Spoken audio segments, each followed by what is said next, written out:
So அறுபடை ஐயப்பன்னு ஏன் நம்ம அதை குறிப்பிடுறோம்? அதுக்கு பின் இருக்கக்கூடிய காரணம் என்ன? எப்படி முருகனுக்கு அறுபடை வீடுகள் இருக்கோ அதே மாதிரி ஐயப்பனுக்கும் அறுபடை வீடுகள் இருக்கு. அறுபடை ஐயப்பன் கோயில்களில் நம்ம முதலில் தரிசிக்க வேண்டிய ஐயப்பன் கோயில் எது அப்படின்னு பார்த்தீங்கன்னா ஆரியங்காவு. பொதுவாகவே மற்ற தலங்களிலெல்லாம் ஐயப்பன் எப்படி இருப்பார் அப்படின்னு கேட்டால் பெரும்பாலும் பிரம்மச்சாரி வடிவத்திலேயே இருப்பார். ஆனால் இந்த ஆரியங்காவுக்கு என்ன சிறப்பு அப்படின்னு பார்த்தீங்கன்னா அறுபடை ஐயப்பன் வீடுகளில் அடுத்து பார்க்கக்கூடிய திருத்தலம் எது அப்படின்னு பார்த்தீங்கன்னா அச்சங்கோவில். ரொம்ப சிறப்பு வாய்ந்த திருத்தலம். ஏன் அப்படின்னா ஐயப்பன் போருக்கு போகும்போது பயன்படுத்தப்பட்ட வாள் இன்றைக்கும் அந்த கோயில் இருக்கு. பந்தளத்து ராஜனே சரணம் ஐயப்பா அப்படிங்கிற கோஷமெல்லாம் நம்ம கேட்டிருப்போம். காட்டில் ஐயப்பன் குழந்தையா இருக்கிறாரு. மன்னரான ராஜசேகரன் என்ன பண்ணுறாரு அப்படின்னா அந்த குழந்தையை எடுத்துகிட்டு பந்தளத்தில் வச்சு தான் வளர்க்குறாரு. ரொம்ப முக்கியமான தலமும் பக்தர்கள் தவிர்க்கவே முடியாத இடமுமாக இருக்கிறது எருமேலி. இந்த எருமேலிக்கு என்ன சிறப்பு அப்படின்னா ஐயப்பன் வேட்டைக்கு போகிறதுக்கு புறப்பட்ட இடம் தான் எருமேலியாக கருதப்படுது. சபரிமலை அப்படிங்கிறது ரொம்ப சிறப்பு வாய்ந்த இடமா ஏன் கருதப்படுது அப்படின்னு பார்த்தீங்கன்னா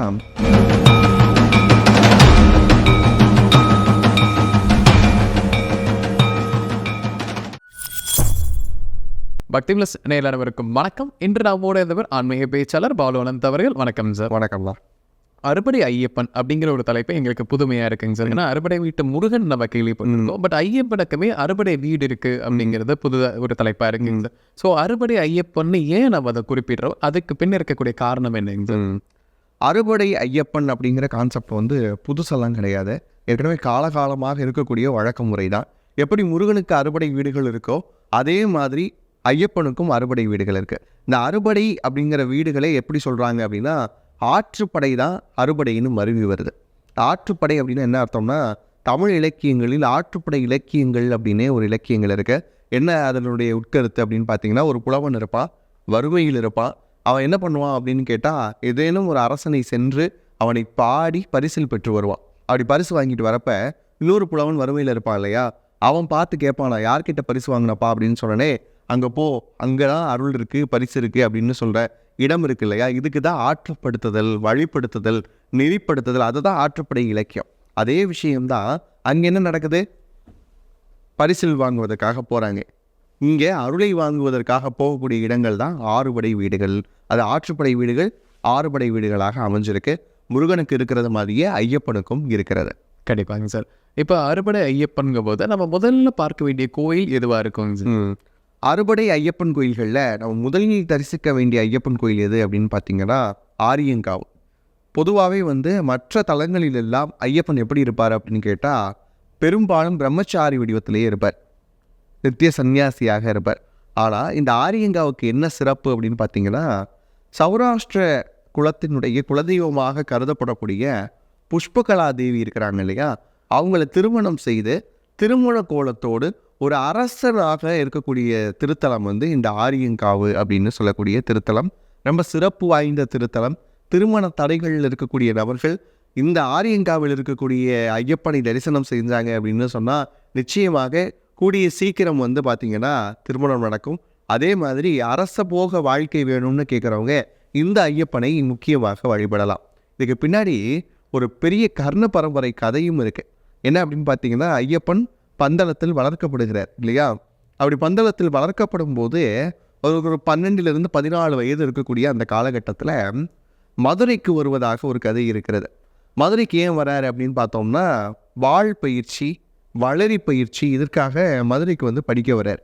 அப்படி வரக்கூடிய இடத்துல அவருக்கு ஒரு ஆசான் கற்பிக்கிறார் இல்லையா. அந்த ஆசானுக்கு ஒரு பொண்ணு இருக்கிறாங்க. அந்த பொண்ணுக்கும் ஐயப்பனுக்கும் காதல் ஏற்படுவதாக ஒரு கர்ண பரம்பரை கதை உண்டு.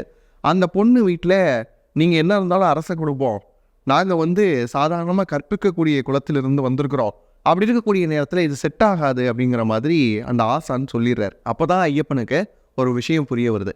என்ன அப்படின்னு கேட்டிங்கன்னா தன்னை பந்தளத்தினுடைய ராஜா எடுத்து வளர்க்குறாரே தவிர நாம் அவருக்கு பிறக்கலை அப்படிங்கிற விஷயம் அப்போ தான் தெரிய வருது.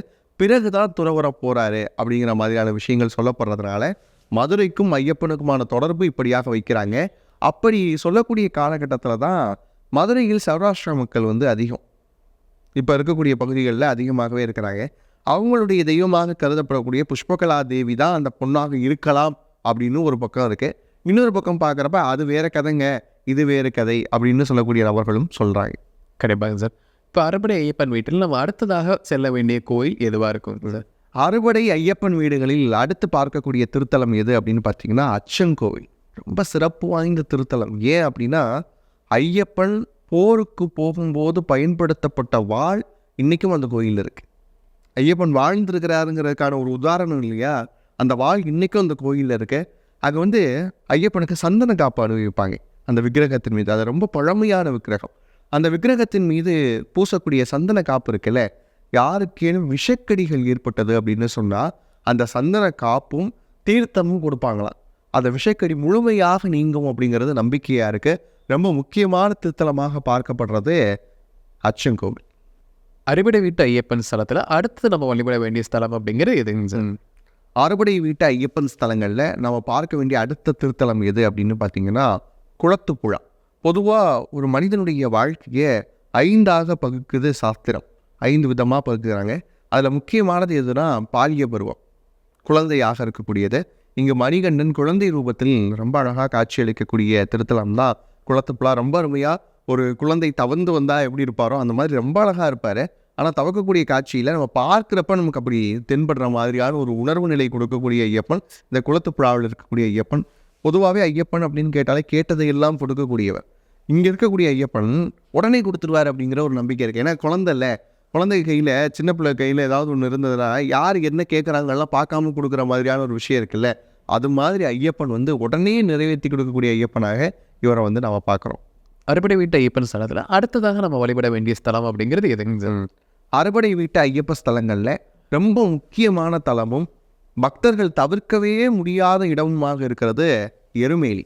இந்த எருமேலிக்கு என்ன சிறப்பு அப்படின்னா ஐயப்பன் வேட்டைக்கு போகிறதுக்கு புறப்பட்ட இடம் தான் எருமேலியாக கருதப்படுது.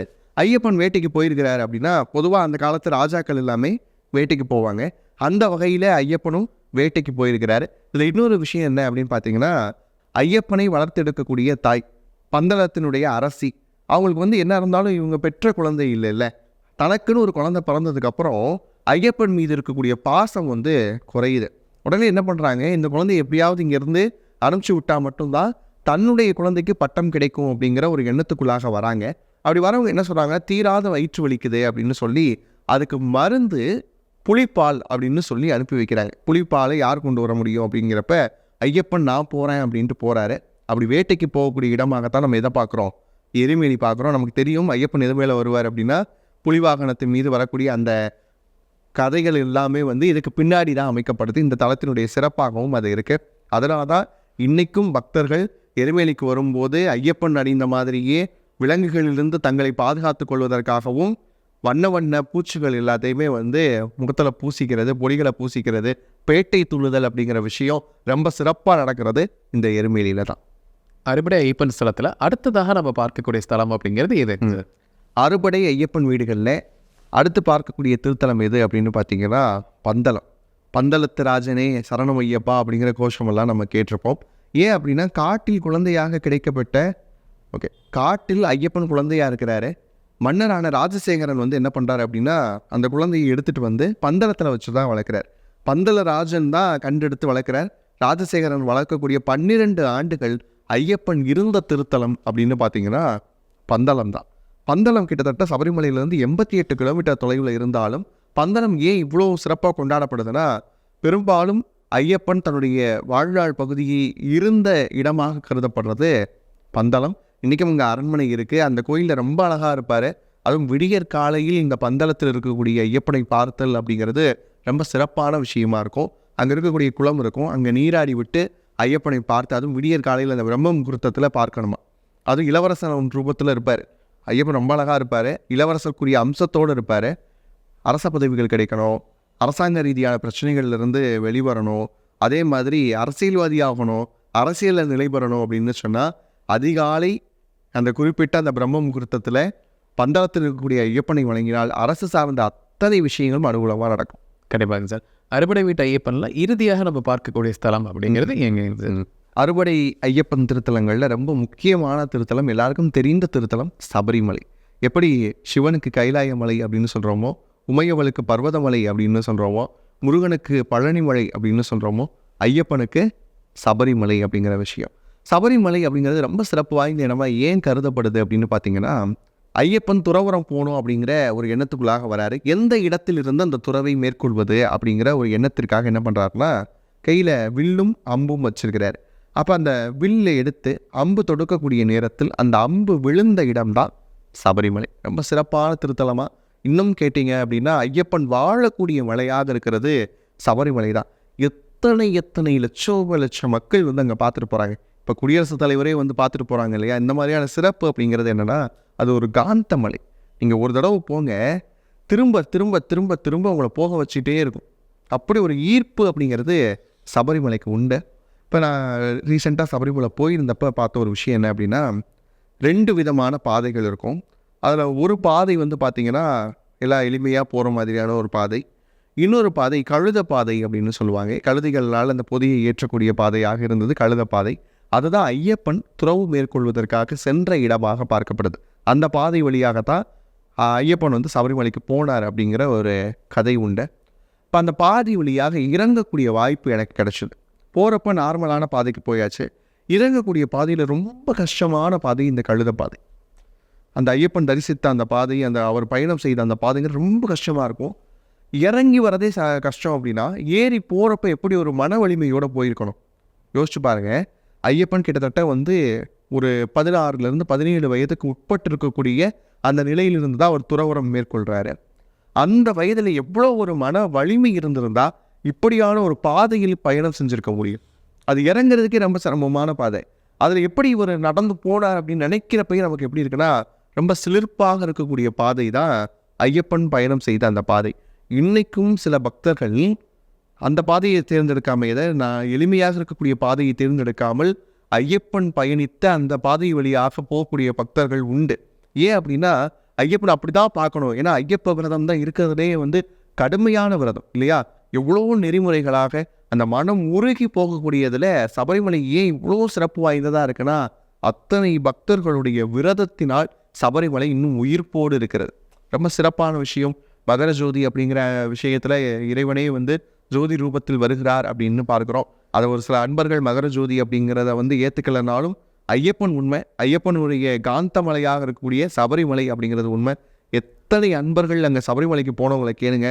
வாழ்க்கையில் சபரிமலை போயிட்டு வந்ததுக்கப்புறம் எனக்கு இது நடந்ததுங்க, இதனால தான் நான் வந்து திரும்ப திரும்ப போகிறேன், எனக்கு எதுவுமே நான் கேட்க தேவையில்லைங்க, சபரிமலையை நினச்சா போதும் என் கண்ணிலிருந்து கண்ணீர் வரும்னு சொல்லக்கூடிய எத்தனையோ ஐயப்ப பக்தர்களை நம்மளால் பார்க்க முடியுது. அந்த அளவுக்கு உயிர்ப்போடு இருக்கக்கூடிய ஒரு மலை அப்படின்னு கேட்டிங்கன்னா சபரிமலை. கண்டிப்பாக சார். இப்போ இந்த அறுபடை ஐயப்பன் கோயில் நம்ம பார்த்தோம். இது எல்லாமே ஒரே நாளில் தரிசிப்பதற்கு என்ன பயன் கிடைக்க போகுது? எல்லாருமே இதை ஒரே நாளில் போயிட்டு வர்றாங்க. ஐயப்பனுடைய அறுபடை வீடுகளையும் ஒரே நாளில் தரிசிக்கக்கூடிய வழக்கம் அப்படிங்கிறது உண்டு. எப்படி முருகனுடைய அறுபடை வீட்டையும் ஒரே நாளில் தரிசிக்கிறாங்களோ அது மாதிரியான விஷயமாகத்தான் இதுவும் இருக்கும். இது ஒரு நாள் அப்படின்னு சொல்கிறத விட எப்படின்னா, ஒரு பயணமாக ஒரே நாளில் பார்க்கறது அப்படிங்கிறது சாத்தியக்கூறு இல்லை.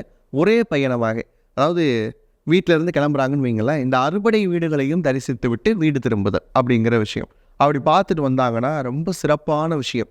ஏன்னா ஐயப்பன் எல்லாத்தையும் கொடுக்கக்கூடிய தெய்வம். அதுவும் குழந்தை ரூபத்தில் இருக்கிறது, இளவரசனாக இருக்கிறது, அரச ரூபத்தில் இருக்கிறது, திருமண கோலத்தில் இருக்கிறது, சன்னியாசியாக இருக்கிறது. வாழ்க்கையில் எல்லாருக்குமே வந்துடும் தானே. எல்லாரும் குழந்தை ரூபத்தில் இருந்தால் வந்திருப்போம், இளமை ரூபத்தில் இருந்திருப்போம், திருமணமாகும், அதுக்கப்புறம் பதவிகள் பட்டம் எல்லாமே கிடைக்கும், அடுத்து சன்னியாசி ரூபம், இந்த மாதிரி எல்லாமே கிடைக்குது இல்லையா? எல்லாம் சேர்ந்த விஷயம்தான் ஐயப்பனுடைய வாழ்க்கையும் அந்த வாழ்க்கை முறையோடு தொடர்பு இருக்கக்கூடிய வழிபாட்டு முறைகளும். இப்போ எல்லா வாழ்க்கைக்கு இந்த வயதுக்கு என்ன தேவையோ அதை வந்து ஐயப்பன் கொடுப்பார், கண்டிப்பாக கொடுப்பார். திருமணமாகலையா, இந்த மாதிரி ஒரு பயணம் போயிட்டு வாங்க, அறுபடை வீட்டுக்கும் போயிட்டு வாங்க, நிச்சயமாக திருமணம் நடக்கும். குழந்தை பேர் இல்லையா, கண்டிப்பாக அறுபடை வீட்டுக்கும் ஒரு சேர பயணம் போயிட்டு வாங்க, ஐயப்பனே குழந்தை வர்றார். எத்தனையோ பேர் இந்த வீடியோ பார்க்கக்கூடிய நபர்கள் கமெண்ட் போடுவாங்க பாருங்க. ஏன் அப்படின்னா, சபரிமலைக்கு நிறைய பேர் வந்து குழந்தை வரத்திற்காகவே போயிட்டு அங்கிருந்து குழந்தை கிடைச்சதுனால மணிகண்டன்னு பேர் வச்சவங்களும் நிறைய பேர். இன்னொன்று, அங்கே மணி கட்டக்கூடிய வழக்கம் இருக்குது. சபரிமலையில் மணி கட்டக்கூடிய வழக்கம் இருக்குது. அதில் எனக்கு இந்த நேர்த்திக்கடை நடந்தால் அது நல்லாயிருக்கும் அப்படின்னு சொல்லிட்டு அங்கே கட்டப்பட்ட மணியிலிருந்து ஒன்று எடுத்துகிட்டு வருவாங்க. நடந்ததுக்கப்புறம் மறுபடியும் 2 மணியாக கொண்டு போய் கட்டுவாங்க. அந்த மாதிரியான வழக்கம் இருக்குது. அதை சுற்றி வரப்போ அது இருக்கும். அப்படி பார்க்குறப்ப மணிகட்டன் அப்படிங்கிற பார்க்குறப்ப அந்த மணிகண்ட ரூபமாகவே ஐயப்பன் இருக்கிறது. எல்லா விஷயத்தையும் நிறைவேற்றி கொடுக்கக்கூடியவராக ஐயப்பன் இருக்கிறார். இந்த பயணம் அப்படிங்கிறது வாழ்க்கையில் இது வரைக்கும் என்னன்னே தெரியலைங்க, வாழ்க்கையில் முன்னேற்றமே இல்லைன்னு சொன்னால் ஒரு முறை இந்த அறுபடை வீட்டுக்கும் ஒரு சேர பயணம் போயிட்டு வாங்க, வாழ்க்கையில் அடுத்தடுத்து ஏற்றம் இருக்கும் அப்படிங்கிறது ஐயப்ப பக்தர்களுக்கு தெரியும். இந்த காணொளி மூலமா நாம நம்முடைய நேயர்களுக்கும் சொல்லியிருக்கிறோம். கண்டிப்பாங்க சார். அறுபடை ஐயப்பன்கிற தலைப்புல விலாவரியா பார்த்தோங்க சார். கண்டிப்பா நம்ம நேயர்களுக்கு ஒரு பயனுள்ள கருத்துக்கெல்லாம் வந்திருக்கும். மீண்டும் ஒரு பதில் சந்திக்கலாம். ரொம்ப நன்றி. ரொம்ப நன்றி சார்.